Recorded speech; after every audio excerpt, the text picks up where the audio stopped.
very good afternoon to you tuned in to UBC TV. Welcome to our Lifetime News. It's me, Michael Jordan Lukomwa. President Yoweri Museveni has challenged East Africans to embrace political confederation to steer the region towards prosperity. Museveni wants a guaranteed security for the East African region through a united political and economic bloc. He was speaking during the launch of the process to draft the constitution for the East African Community Political Confederation. The event, held at State House in Entebbe, was also attended by former Chief Justice Dr. Benjamin Odoki, who chairs the drafting committee.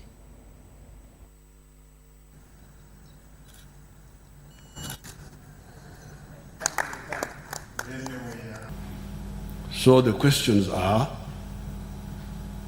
why we should federate and whether we should federate. That's when the economists were able to understand the issue of the aggregate demand. The aggregate demand is very crucial for the expansion of production. If you don't have it, you are wasting your time. Now, these Ugandans here, they really like sleeping. Ugandans, if you don't know them, they sleep, wanalala sana. And because they are asleep, they don't know what is needed. That's why you hear them talking of parochialism, tribe, religion, village, province, because they don't know. They are looking only after goats. When you are looking after goat, you need just one hill. For us, with the NRM, we are telling you about patriotism within Uganda, uzalendo ndani ya Uganda, Pan-Africanism for Africa. Because we knew that in order to have prosperity, you cannot think in terms of your tribe, you cannot think in terms of even Uganda. You must think in a Pan-African way. Otherwise, you will condemn your people to poverty forever. It is my honor and privilege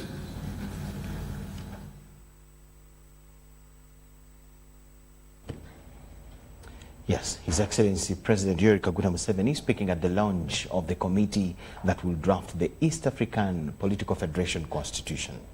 Meanwhile, Vice President of Uganda, Edward Kiwanuka Ssekandi, has said that investing in population through devised means like better health, education and skilled labor force will enhance development. Second was opening the 8th African Population Conference at Imperial Resort in Munyonyo.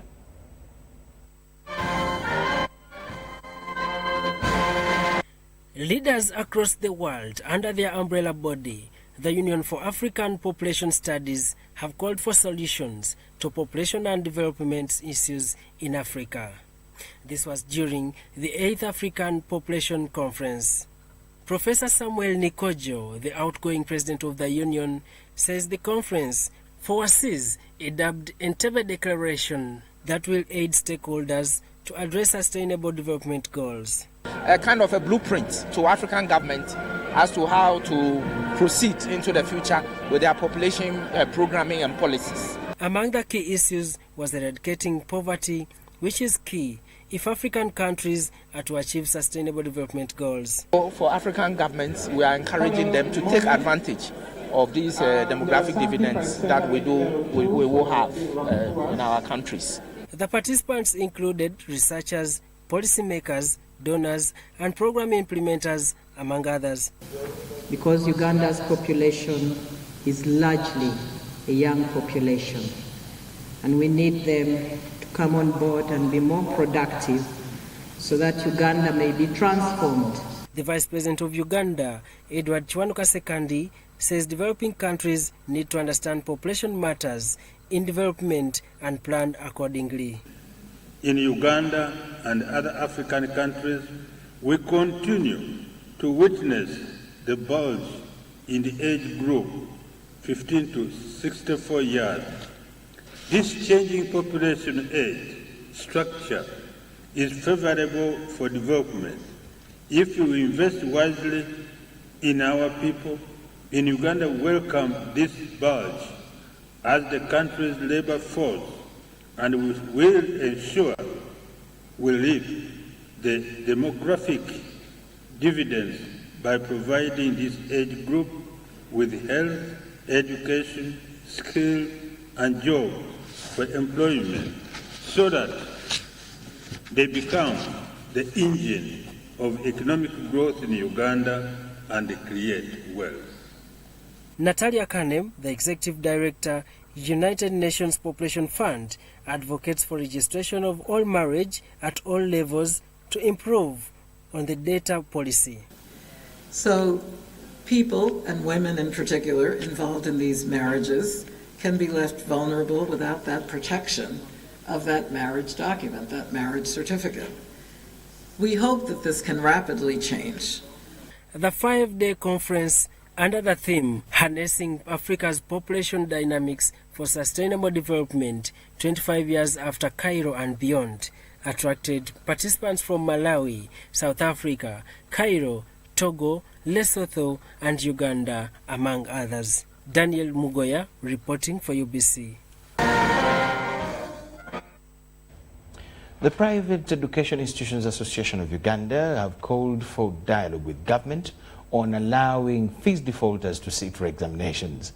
Addressing the media at Natete, their head offices, they now want government to dialogue with them on the matter.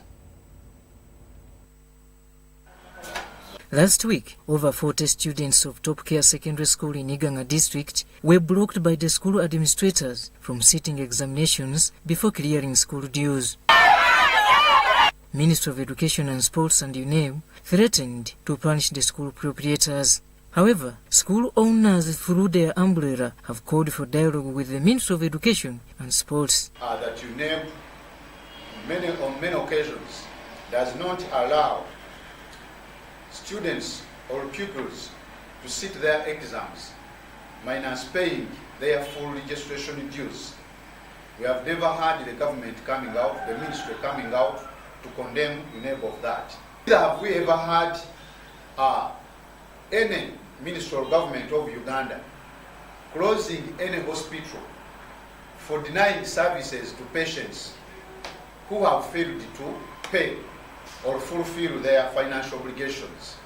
NAPEA decries continued warnings from the Ministry of Education to schools which deny students and pupils from sitting exams for failure to pay school fees.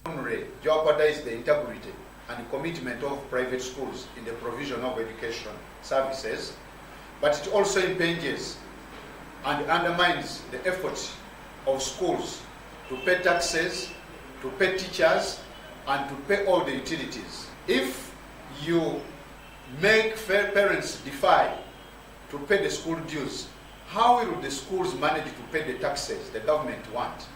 Addressing media at their offices in Kampala, NAPEA executive wants both government and parents to stick to their obligations. Omuzadde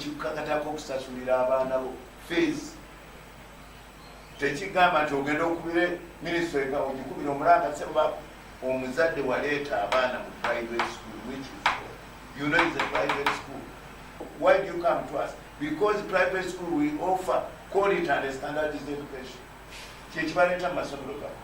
As examinations near, UNEB and the Ministry of Education advised the school owners to allow such students or pupils sit exams and in the end hold their results. But according to school owners, they feel compromised when UNEB releases exams via SMS. Children in those students in S4 have to appear there with their pass slips as soon as they are out, other than registering them without those things. And we are wondering, you find the child, the pass slips are hanging in the offices, and the child is going to graduate in university. Where did he get the pass slips?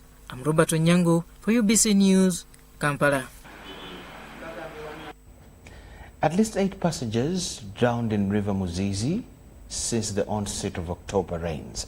Chibale District Police Commander David Otabong says that many people have drowned in the river since October, with the latest being a 30-year-old man who drowned as he took his 9-month-old expectant wife on his motorcycle to a health center in Chegegwa.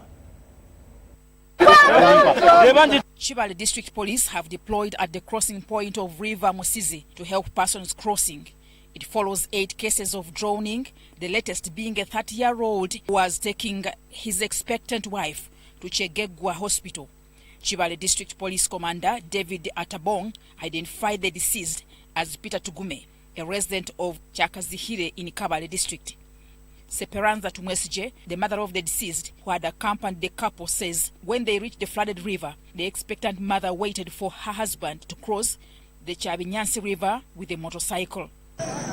Yambuka yaruga hapiki kuyagenda kusindika hariya hakiraro twareba piki ya mutwe hasigara ko higura ubwe yaza kukwata enyuma nyine hahakomireho ikikakebaga ubwe yaza kukwata ngo agikurure twareba piki ntihagendana nawe yayidongeramo. Tumwesje says her son slipped off the makeshift bridge made of poles and fell in a fast-flowing river. Chabinyansi River joins Chibale to Chegegwa district, separated by River Musizi. The body was later retrieved. Sarah Tugume, an expectant mother, was later taken back to Chakazihira Health Center 3 in Chibale district over the weekend, where she gave birth. Youth have made business as they charge 2,000 to help people cross the river. Chibale District Chairman Peter Amara advised residents to stop using temporary bridges to cross. Iranyona bokuntunura nka chairman rero C5 ndi hele place ogwange guri go kumanyisa aba center kandi aba center tumaze kumanyisa aba engineers bakajana baleserugome binde byakambi bya mukubirona. Engineer Felix Osao, in charge Yunra Fort Portal region, says he has dispatched a team of experts to assess the condition at the flooded river and make recommendations for emergency response.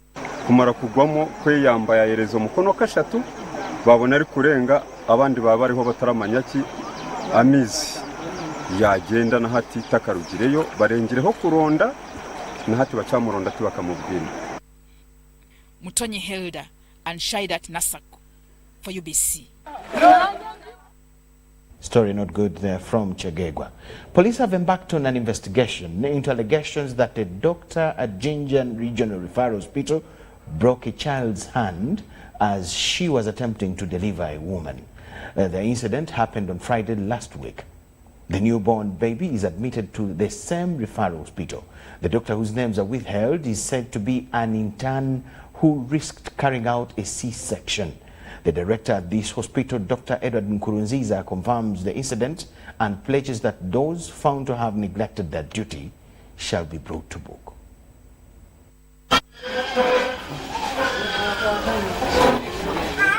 Came off. Remember, they thought at that stage that this is a dead baby. So when they finished pulling out the baby, they put her aside and they continued to close the wound of the mother, which was gushing with blood. They even put up a blood unit on the mother and fluids through the veins. The doctor operates and they are observing and assisting. Because observing, they would have done it in medical school. Now, at first they assist. Then, after they operate, the qualified doctor assists.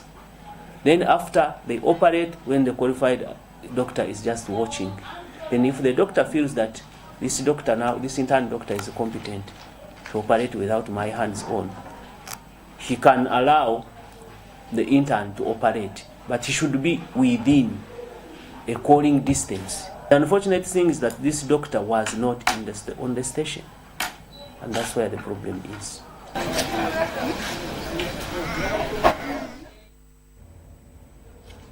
Thank you so much for watching. We now come to this point where we'll take a very short break. On return, we'll see business, international, and sports news.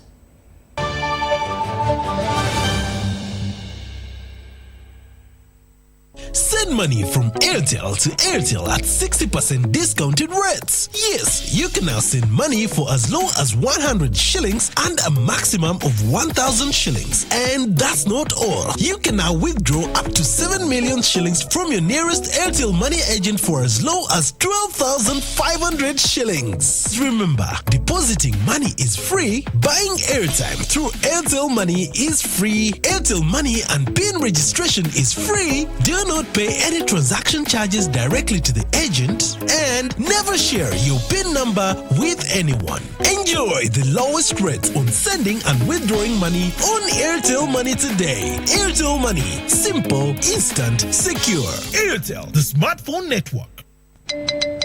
Ngatufunikira mwaka 2019 Addison Uganda kuletedde ezinga yaffe mu Premier Struggling Faces. Guno mugo gwa sinema gwennyini ngenda kuzomeza 28 2019 enguudo zonna zakwolekera ku theatre Bonita mu Kampala. Ene enkuba mpya Dondi asokonkola Dondi jangola babazanyi ab'amaanyi tosuba crazy and amazing Vivian yennyini olabe baselemu ab'enjawulo otambule nabo ku red carpet. Eminyango gigula saa 10 ez'olweggulo okuyingira emitwalo 2 VIP emitwalo 5 n'abakolamu emitwalo 10 kintu gandi wewe bikusibwako UBC TV, Star TV, Bella Wine, Ochulia More, Chikonge Financial and Property Managers, High People Music Awards, Shilek Saloon, Theatre Institute Uganda, Mulongo Babide Foundation, ne 01 Media, Nebitegekebwa, Zinga Yafe Uganda Limited. Hello, Uganda! We introduce to you the first and ever My Right to Play Christmas Kids Festival 2019. Let the kids feel the Christmas Eve on the 21st of December at the Legend Sports Ground in Lugogo. Entrance is 10,000 shillings only and parents free. Bring your child and have an opportunity to play, sing, dance and discover their talents. Mujje tuyingira amazaalibwa ng'abato basanyusa bato bannaabwe. Muleete abaana bammwe banyumirwe, banywe, bazanye. Kino kigenda kubeera kijjobi. Proudly sponsored by Legend Sports Ground, UBC TV, Star TV, U24 TV, Star FM, Magic 100 FM, UBC Butebo, Marketing, UMC Victoria Hospital, and Ideas Workshop. Bw'oba oyagala omwana okuyimba kuba ku ssimu eno.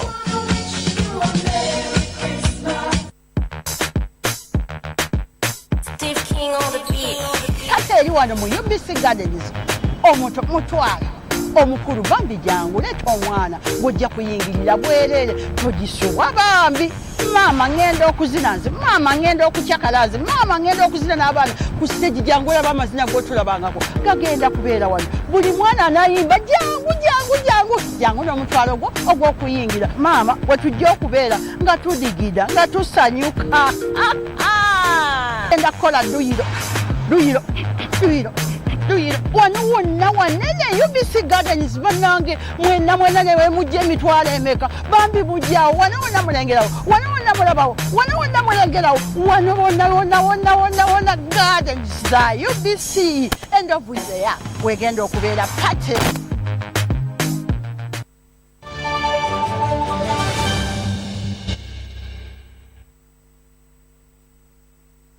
Thank you so much for watching and welcome to our lunchtime business news. The world's third largest aviation event, the Dubai Air Show, has officially opened in the United Arab Emirates by His Highness Sheikh Mohammed bin Rashid Al Maktoum, ruler of Dubai. The show showcases interesting buyers on latest creations. Samuel Sendono is in the United Arab Emirates and has a story. Look to your right, ladies and gentlemen, the Airbus A380 from Emirates Airline, and then underneath and displaying the national colours of the United Arab Emirates, it's Al Fassan, El Emirat. The Emirates flagship carrier Airbus A380 marked the opening of the Dubai Air Show 2019 with a fly past accompanied by 26 military and air display aircraft, along with the Fassan El Hamrat aerobatics demonstration team from the United Arab Emirates Air Force Wing.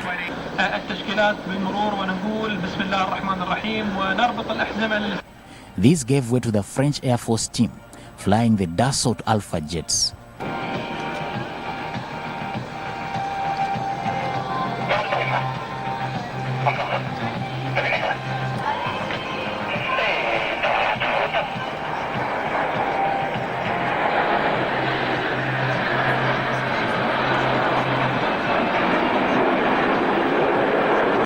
In the commercial sector, the big players Boeing and Airbus also showcased their latest creations. The Airbus A330-800neo, which is Uganda's choice for the long-haul flights, was the first to take to the skies, followed by the Boeing 787-9, the Dreamliner.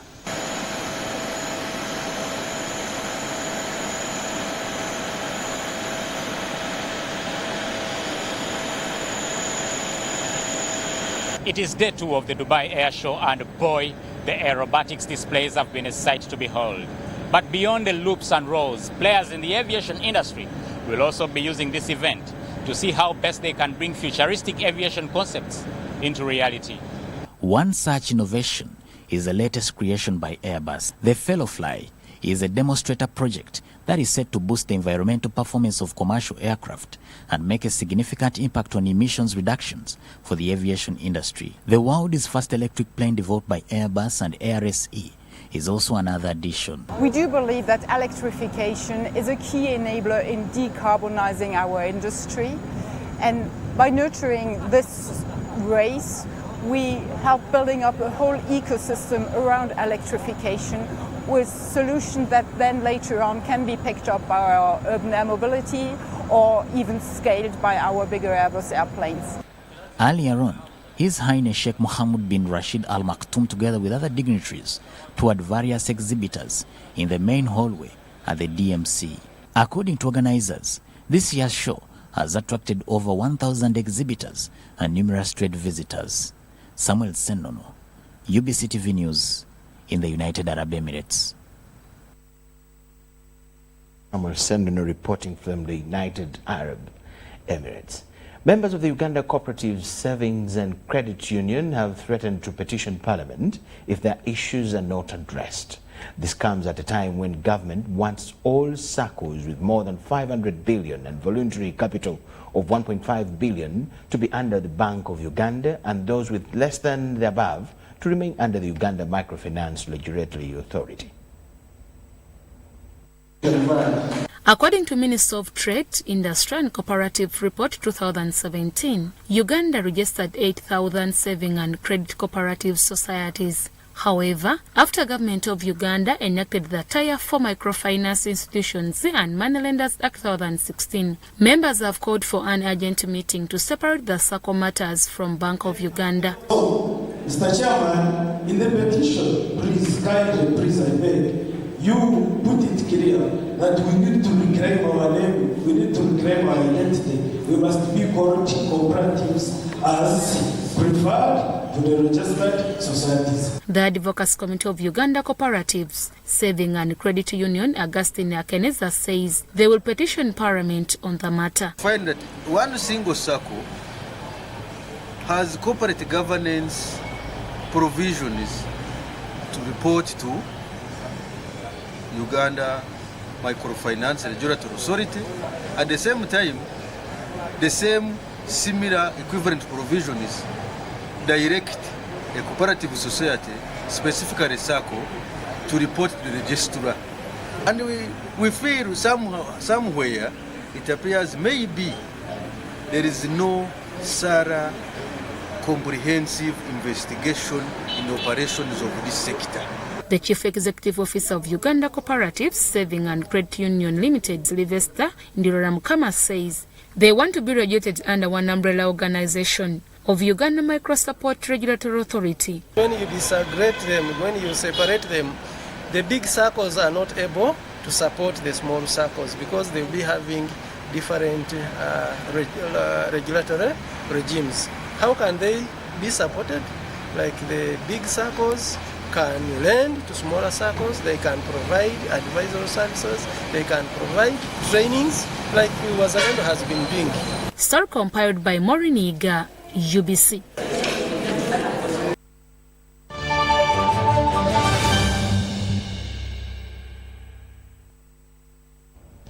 On the international scene, the U.S. State Department has barred Kenya's former Attorney General Amos Wako from entering the U.S.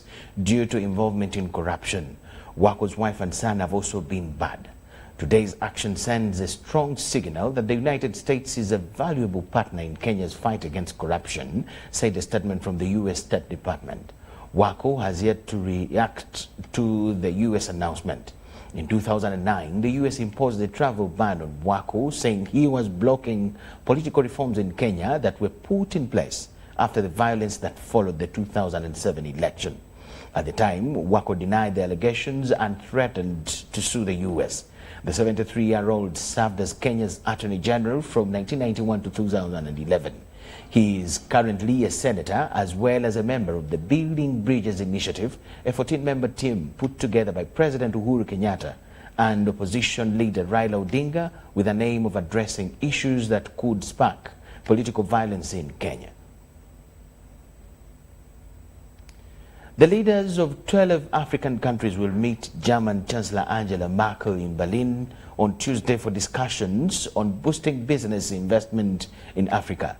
They will take part in the Compact for Africa conference, an initiative set up during the German presidency of the G20 in 2017 to promote private sector investment in Africa. It aims at creating jobs, improving lives, and reduce the number of asylum seekers coming to Europe. Since the 2015 refugee crisis in Germany, the government has launched various projects to help improve African economies, but German businesses have been slow to respond. And several protesters have been arrested while trying to run from a Hong Kong university campus surrounded by police. Around 100 people tried to leave the Polytechnic University but were met with tear gas and rubber bullets. In the past week, the campus has turned into a battleground as long-running anti-government protests become more violent. A small number managed to successfully leave the campus using rope ladders before being picked up by motorcycles. Hong Kong's hospital authority says that 116 people have been injured and taken to hospital. The violence is some of the worst seen during months of unrest in the semi-autonomous Chinese territory. The protests started over a controversial extradition bill and have now evolved into broader anti-government demonstrations. China has warned that no one should underestimate the demonstrations, and it is to safeguard its sovereignty and Hong Kong's stability, and its ambassador to the UK said that the central government would not sit back and watch if the situation became uncontrollable.